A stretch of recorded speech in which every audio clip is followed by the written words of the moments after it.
She checked the time and trimmed me short. "Weekend plans?" I asked, eyes on the call timer, knuckles still on the wheel. She breathed once, shallow, then shifted the phone. "Rest," she said, voice flat. The screen flashed her wrist, red band quick as a blink, then went dark. The call ended at 49 seconds. The number sat on the screen like a score. I sent, "Which day?" The dots rose, hovered, and vanished. Her status flipped to "Do Not Disturb." I tried again, a neutral line. "I can move things around." Her reply came as a single word. "Don't." Wind pressed the car. A truck passed and smothered the street in white noise. My screen stayed gray. I opened the thread and scrolled until the messages turned blue and casual. They stopped 3 days back. After that, clipped answers. Little weather reports that meant nothing. Her last photo sat in the corner of her profile. Cropped tight, half a smile, the red bracelet a small red mark near her sleeve. The date sat under it like a seal. I pressed call. It rang twice, then moved to voicemail. I hung up before the tone. Calendar invites held a hole on Saturday. A shared dinner that used to anchor us had been declined without a comment. The line through it cut cleaner than she had.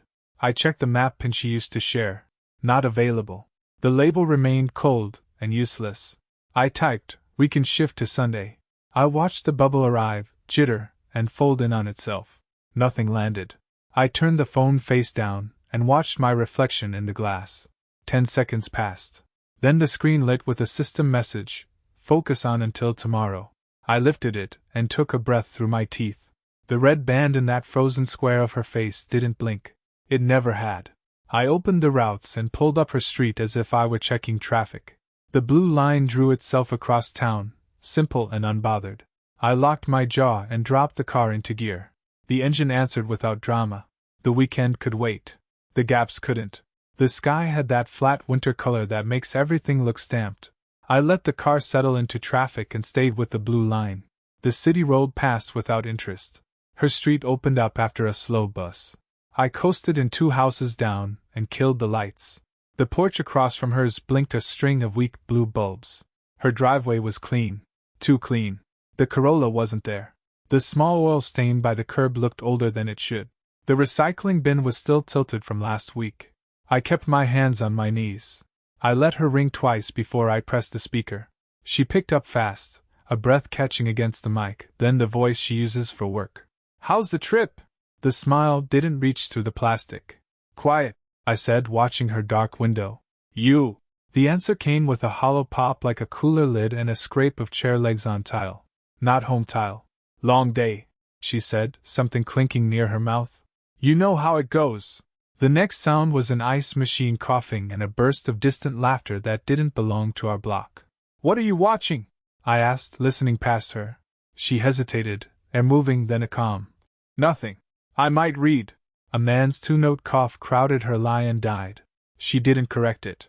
"I'll call you later," I said, flattening my voice. She exhaled like she'd reached a safe door. "Okay." The line clicked against itself. The screen went black and stayed black. She wasn't home.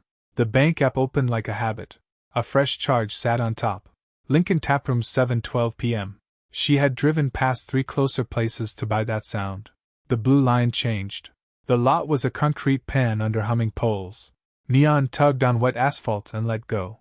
Her Corolla sat 3 rows out with a receipt curled under the wiper, a second coffee cup in the holder, and a hairspring ribbon stranded on the seat. The car next to hers was a gray SUV with a child sticker on the back glass. I parked at the far edge and took the keys with me. The door of the taproom breathed people in pairs. She came out on a slip of steam at 8:03, looking smaller in his jacket than in mine. She didn't take his arm. She walked just out of reach until the threshold spit them both into air. He talked. It had the shape of assurance. She nodded on a delay and watched the ground. Her phone stayed face down in her hand, thumb braced like a stopper. She flicked hair behind her ear and glanced for an exit. The exit was me. I was across the lot under a broken pole. I didn't hide. I leaned on the car and kept my shoulders square. She scanned right, then left, then stopped. Her eyes found the only thing that wasn't moving.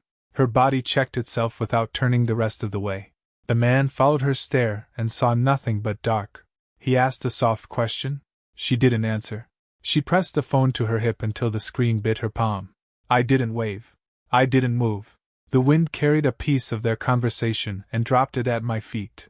Her chin lifted a quarter inch and locked there, brittle as glass. The distance between us did the rest of the talking. She knew the work trip had ended. She slid the phone into her coat and squared her feet. The man beside her adjusted his sleeves and tracked my face without lifting his head. The lot hummed. We had no cover. He touched her elbow as if guiding her toward the door. She stepped a half pace away and found her keys by sound, not sight. He said something that made his mouth small. He held the door for himself. She dropped from the curb and crossed the painted lines. The wind pushed her hair across her cheek. She didn't move it. I counted her steps and none of mine. I let her close the gap. She stopped where the light cut off. You weren't due, she said to the crack in the pavement. I looked past her at the alternating bands of office glass. Plans changed. The man watched from behind the door until he sounded out his options. He chose reverse and a clean exit. His taillights smeared across the puddles and broke apart. We were alone again. How long? She asked, eyes set on my shoulder, not my face. I tracked her thumb pivoting over the key ring, slow, precise. Since yesterday. The neon over the stairwell buzzed, fluttered once, held. She nodded toward the building, small, a commute gesture, almost polite. Not inside. You became distant, I said, voice level. 9 p.m. messages died. Your car moved at 11. This address locked in at midnight. I watched her jaw work as she set it back in place. Patterns don't mislead me. Her mouth opened, closed, opened again. This isn't. She stopped and looked at the camera above the door like it might take a side. The lens blinked red and went dull. She rolled the keys in her palm and looked past me to the street, measuring traffic like it could answer for her. I need my bag. Bring it. She slid a single key off the ring and pressed it to my palm without touching skin. The metal was warm from her hand and colder by the second. She set the rest on the hood like setting down a verdict. I pocketed the one I took and left the others on the metal. We're not doing versions, I said, and stepped left when she tried to go around me. She straightened and chose the passenger door. I walked to the other side, the gravel crisp under my shoes. I opened the driver door and let the interior light paint us both for the camera. I turned the mirror toward her. The mirror caught her in a square of light. The red dot blinked, steady as a metronome. I adjusted it until her face filled the frame. I let the door hang open and the chime keep counting. She lifted her hand to the light and turned her face away from it. Turn it off, she said, watching the office windows. I reached across to the visor and did nothing. Say his name, I said, and kept my hand there like a held note. I brought the plastic from my pocket and set it on the console. The room number in black marker faced up. Her eyes fell to it and stayed there. You always forget to put things back, I said, and slid it closer to her knee. Her thumb worked the edge of her ring. This isn't what you think, she said, but she didn't look up. I let the words sit between us and watched them lose temperature. Name, I said, watching the mirror instead of her. She breathed once, small and clipped. Mark, she said into her chest. I set it back, flat, so it would stick where it should. How long? I said, and settled back into the seat. Weeks, she said, and her eyes went to the glove box like there was a clock inside it. You were gone, she added, careful and low. I turned the mirror a click, enough to catch her mouth. I never left, I said, and let the chime keep score. I held out my hand. She didn't move at first. Then she dug in her bag and placed the phone in my palm without touching my skin. Her face was still in the mirror. Her shoulders had gone quiet. Unlock it, I said, and watched her thumb hover like it wanted to drift. The tone chirped, bright in the cabin. I set the phone on the dash next to the plastic. The camera got both without trying. I opened the thread with the initials she thought hid him. I didn't scroll. I typed 3 words with my index finger. Come outside now. Her hand rose as if to take it back. I waited for the message to send and didn't look at her. He replied before the bubble finished its bounce. Where? I tilted the screen so the mirror would see it. Lot, I typed, and set the phone down where her breath could fog the glass. She swallowed and leaned into the headrest without letting it touch her hair. In the mirror her eyes were not on me. They were on the red dot. It blinked like an answer. A door opened near the stairwell. Soft sneaker sounds on concrete. The office TV threw blue light across the blinds, then went still. She flinched when a shadow crossed the hood and then went still too. Stay in the car, I said, and closed my hand around the key in the ignition without turning it. She nodded once, the smallest nod I had seen her make. She didn't touch the handle. Another text came. I'm at the stairs. I watched him in the mirror come down one flight like he owned his shoes. He looked toward the truck, then toward us, measuring distance with his jaw. I pushed the door until the latch caught and the chime finally shut up. The lot felt colder without the beeping. I walked around the front, slow enough for the camera to follow the lines.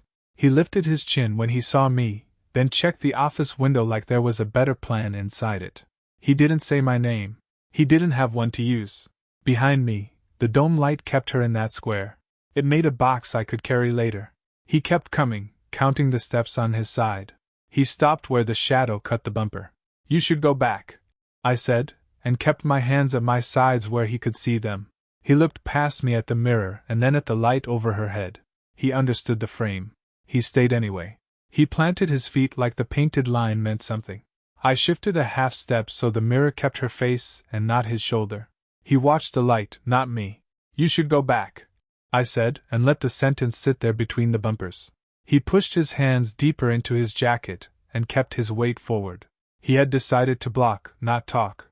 She didn't open the door. She touched the key and let the window hum down 2 fingers, then stopped it. Air slipped in and hit the light, made dust show like static. She looked at neither of us. You can leave, he said, but he didn't turn his head to say it. His eyes stayed on the square above her. His mouth barely moved. He wanted to be a wall. You can too, I said, and set my phone face down on the trunk where he could count it. He checked the camera hole and then my hands. He was doing inventory. Her phone lit on her thigh and died again. No banners. The ring on her left hand sat high, turned inside. She fixed it once, then put both hands on the wheel at 10 and 2. The car sang low under the dome hum. She kept herself small. He tried to lean past me to catch her eyes. I shifted the line an inch, and his shoulder hit empty air. Don't reach in, I said, and let the tone do the work. He pulled back like he hadn't meant it. She can decide, he said, but he said it to the mirror, not to me. The glass split him into pieces and sent them back out. He wanted her to nod and end it clean. She did, I said, and let my eyes touch her once in the glass. She didn't blink. He took the hit and held it in his jaw. The locks clicked. All 4. It wasn't for me. She turned the dome switch to door and then back, like she wanted to see what the dark would do. She left it on. The square stayed where I had put it. A cart rolled at the far end, slow, with a cone stacked on the back. He glanced at the orange and then mistook it for help. I didn't move. The cart turned into a lane of sedans and disappeared. He was alone again.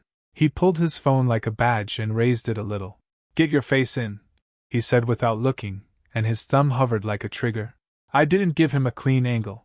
I showed him my shoulder and the line of my ear. That your truck? I asked, and tipped my chin at the silver with the contractor rack. He hesitated, then stuffed the phone away and set his palm on his pocket like it could hold him steady. Harlan read the strip of his badge in the rack light.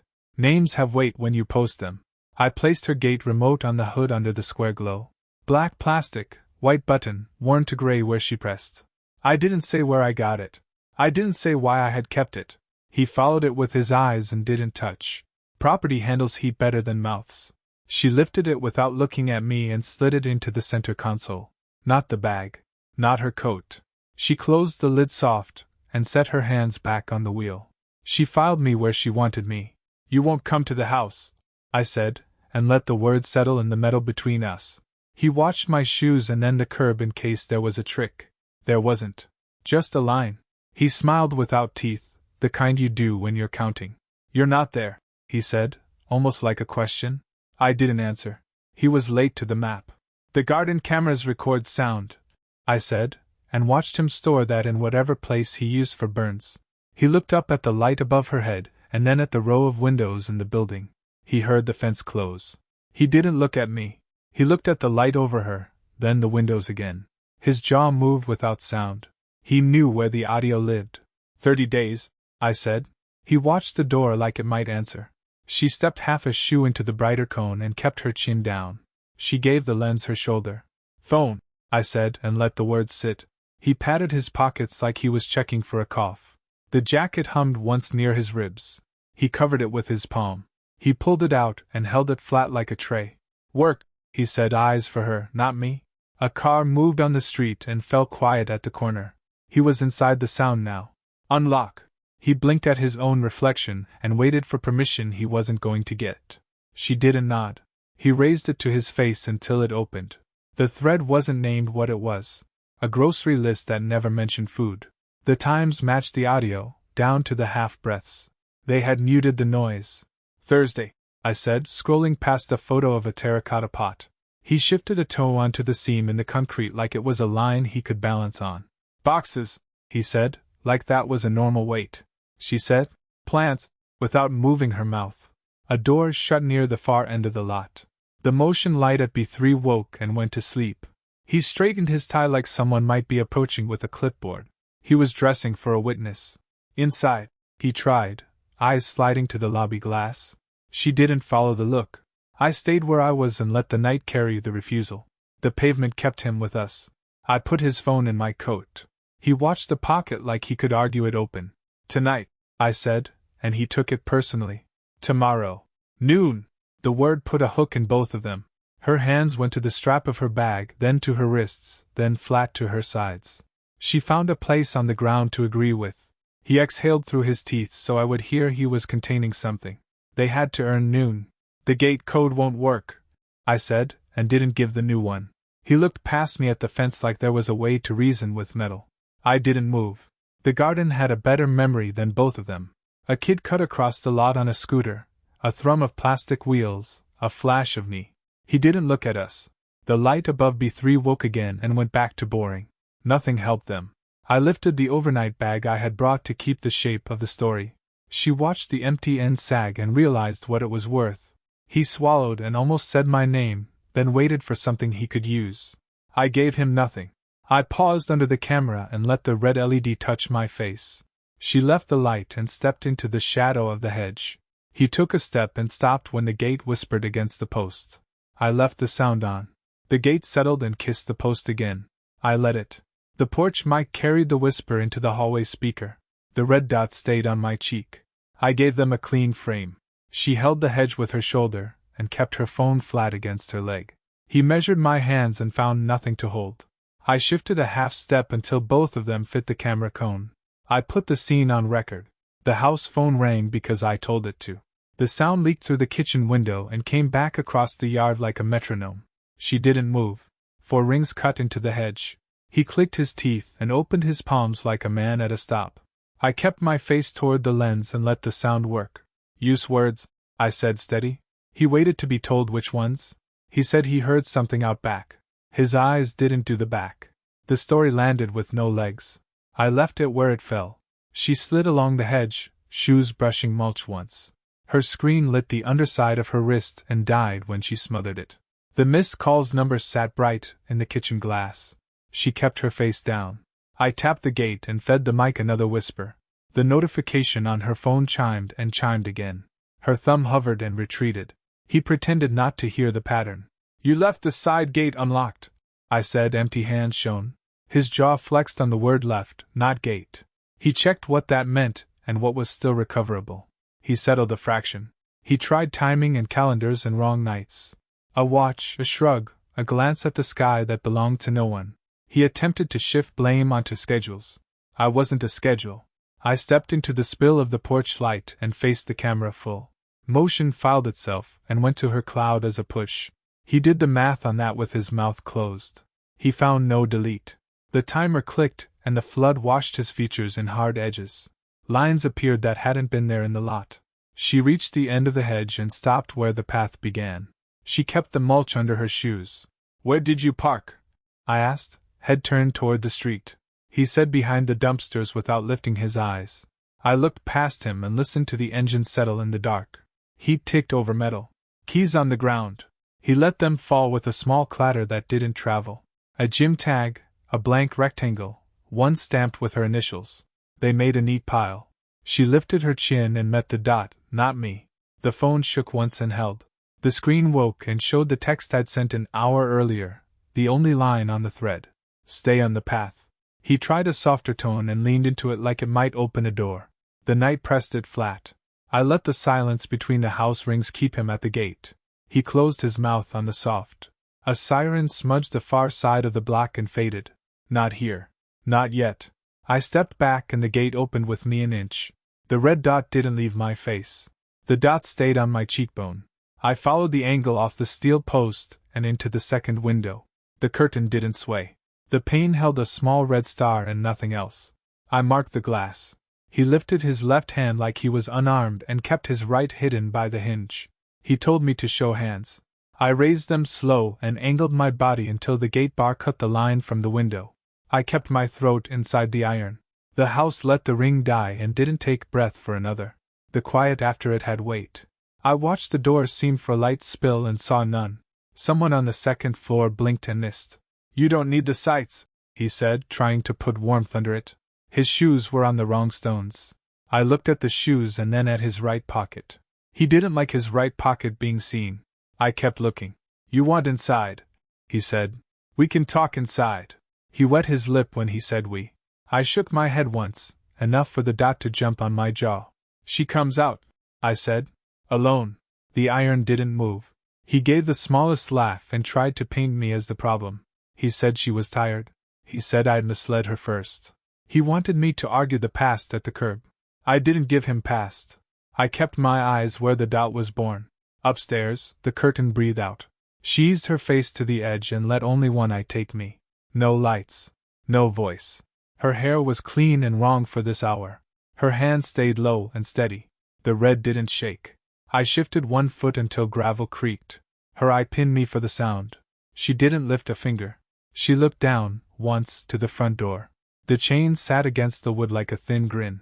I lifted my phone so she could see it. The screen showed the time. He stepped with me to keep his spacing.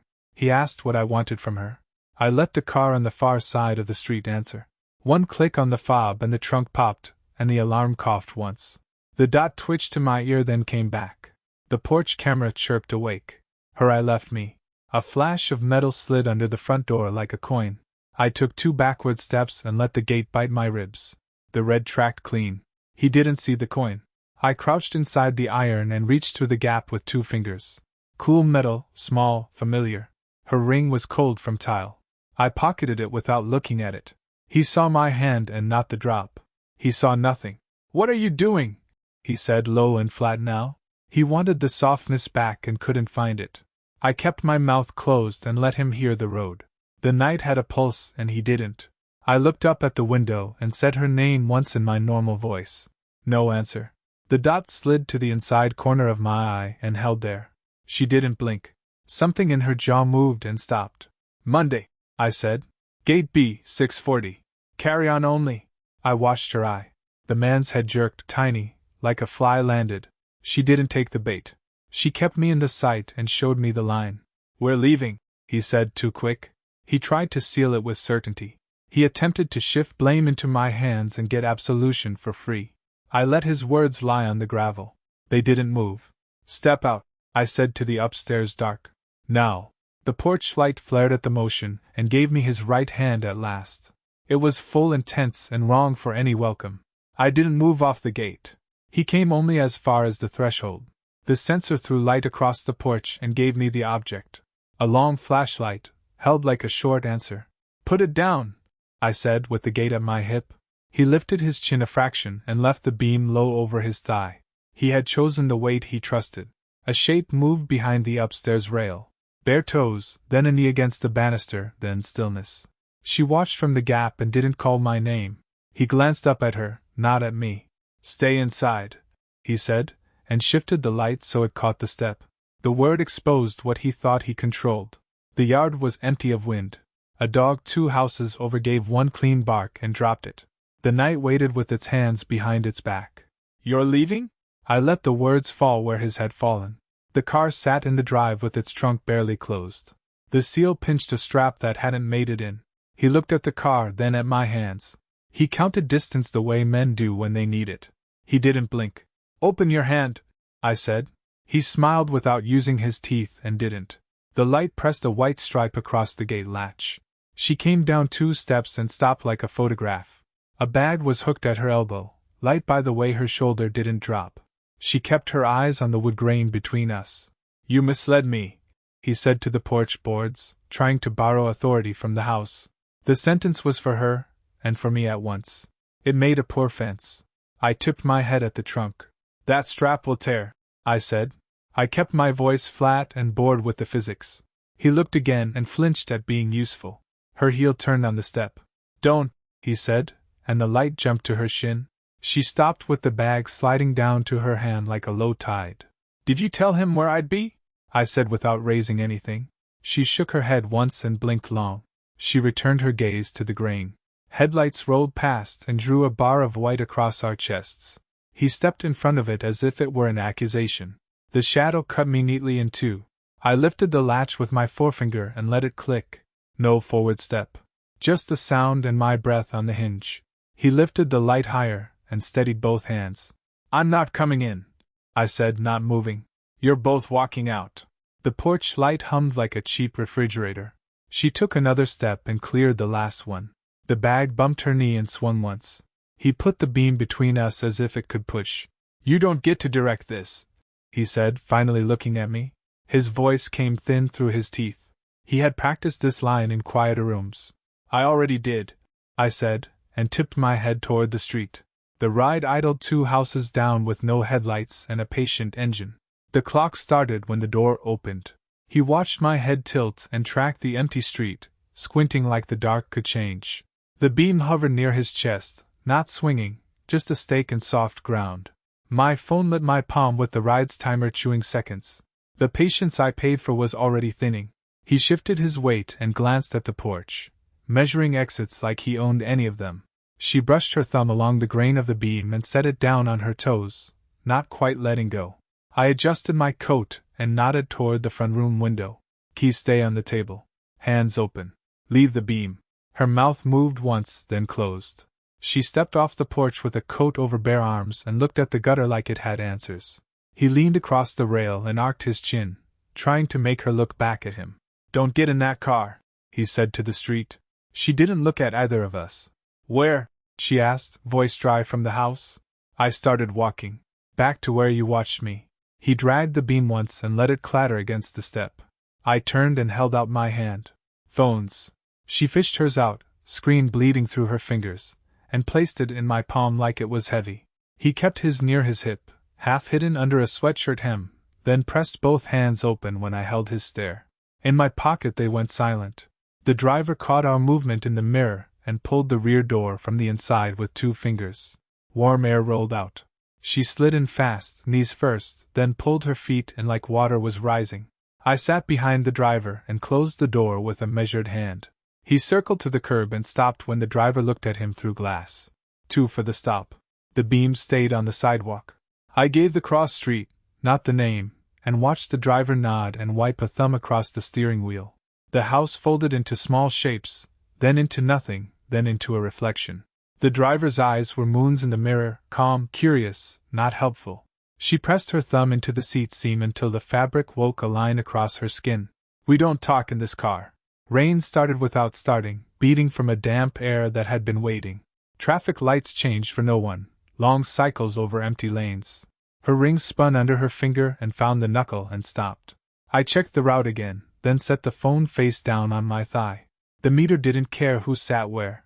We turned into the lot, and rolled over the same crack I had counted before. Sodium lamps cut the asphalt into salt and shadow.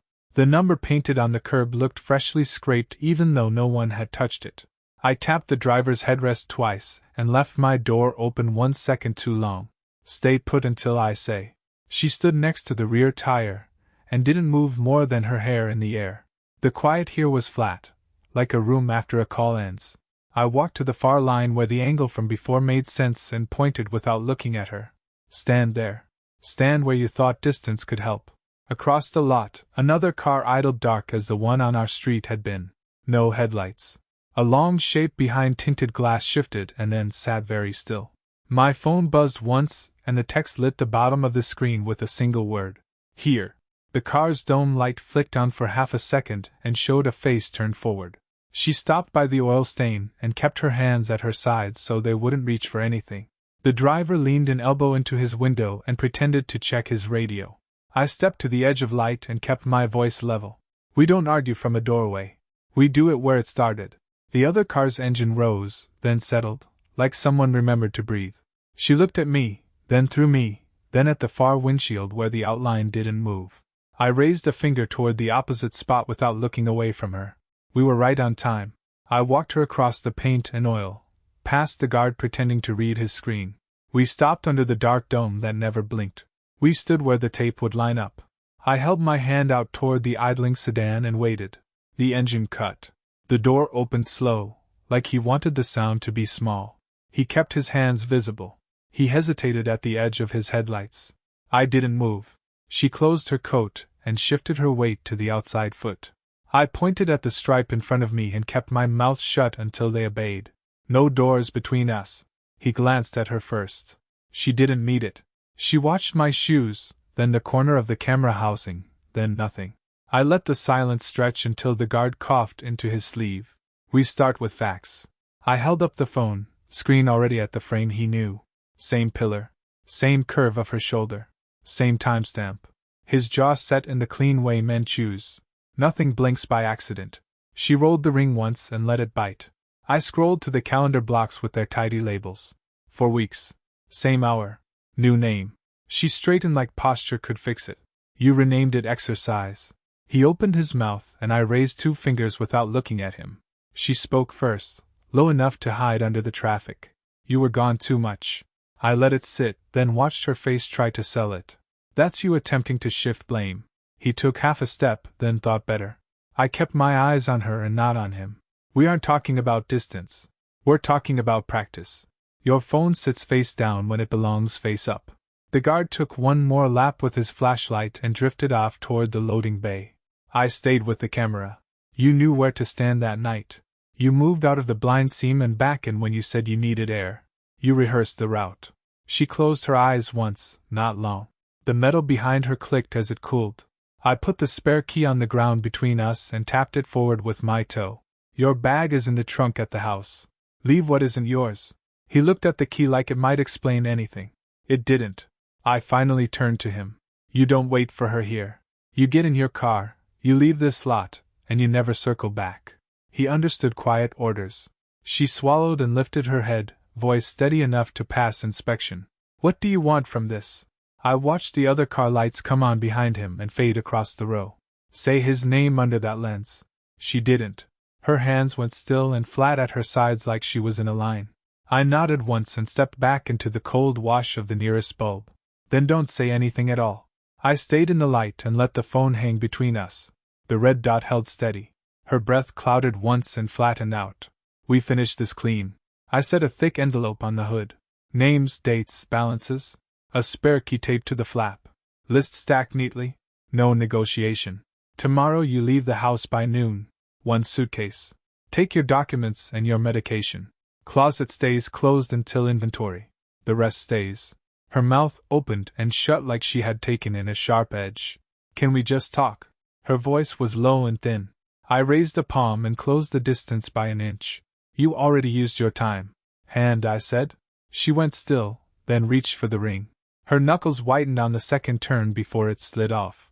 Put it on the envelope. The small click counted. The car that left won't circle back, I said. Headlights had already bled off the row. He won't call you. He already handed me what I needed. I lowered the phone and killed the record. The red dot died and the screen went black. Backups disabled. Cloud signed out. It won't see a courtroom. Cards freeze at midnight. Your line ends Friday. No calls after tonight except through counsel. Keep it quiet. She looked at the lens like it might name her anyway. Nothing to say became its own answer. We became distant, she said into her coat. She attempted to shift blame with her eyes. Leave the frames on the mantel. She stepped past me and kept her hands tight to her sides. No brush, no plea. Her door opened on the first pull and the cabin light cut her face in squares. Tires grated over fine salt. She left through the quiet row. I waited until her tail lights drowned. Then I took the envelope and slid it inside my coat. Warmth from it spread slow along the lining. The ring felt heavier than it was. I kept it. I pulled the dash unit from its suction and dropped it on the passenger seat. Adhesive left a pale circle on the glass. The cord kept swinging and tapping the dash. Enough recording for one night. The road would carry the rest. I got in and turned the engine without the radio. No destination punched in. No stars showed. I let the lot fall behind and took the first turn that wasn't hers. I didn't check the mirror.